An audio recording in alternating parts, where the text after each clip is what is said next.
needs a huge round of applause when she comes out. She's a 17-year-old USN student, and this is her first time doing anything like this. She wrote a beautiful poem independently on her own. This wasn't part of her school curriculum. She just decided to write it from her heart.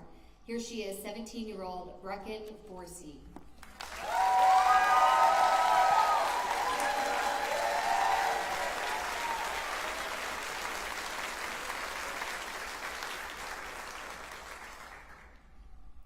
America wears a flag like a hospital gown, open in the back, stitched with myths and stained with forgetting. America is a mansion with gold doorknobs and blood under the floorboards. She serves champagne to billionaires while children drink lead from faucets lined in rust. A man in a suit builds rockets while women bleed out in parking lots, told their wombs are public domain now, told the state knows better than to scream in their own bones, told choice was a luxury they no longer qualify for, that health is a product and justice a lottery ticket.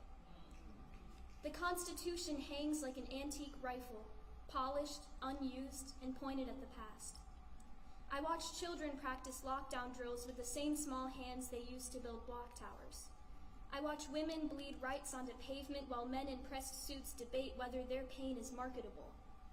I watch ice melt like a throat closing, the planet begging in a language we've muted for convenience. And still, they tell us it's working, that this is what democracy looks like.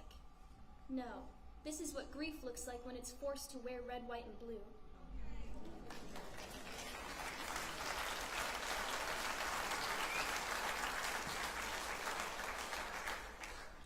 America, you are the unfinished poem scratched into the desk of a student who was never taught how to dream outside a test score. A mother crosses borders with her baby sewn to her chest, running from a fire lit by a country that now greets her with cages. We tell her there is no room, but we make room for oil, for stock options, for the next war that looks good on a campaign ad.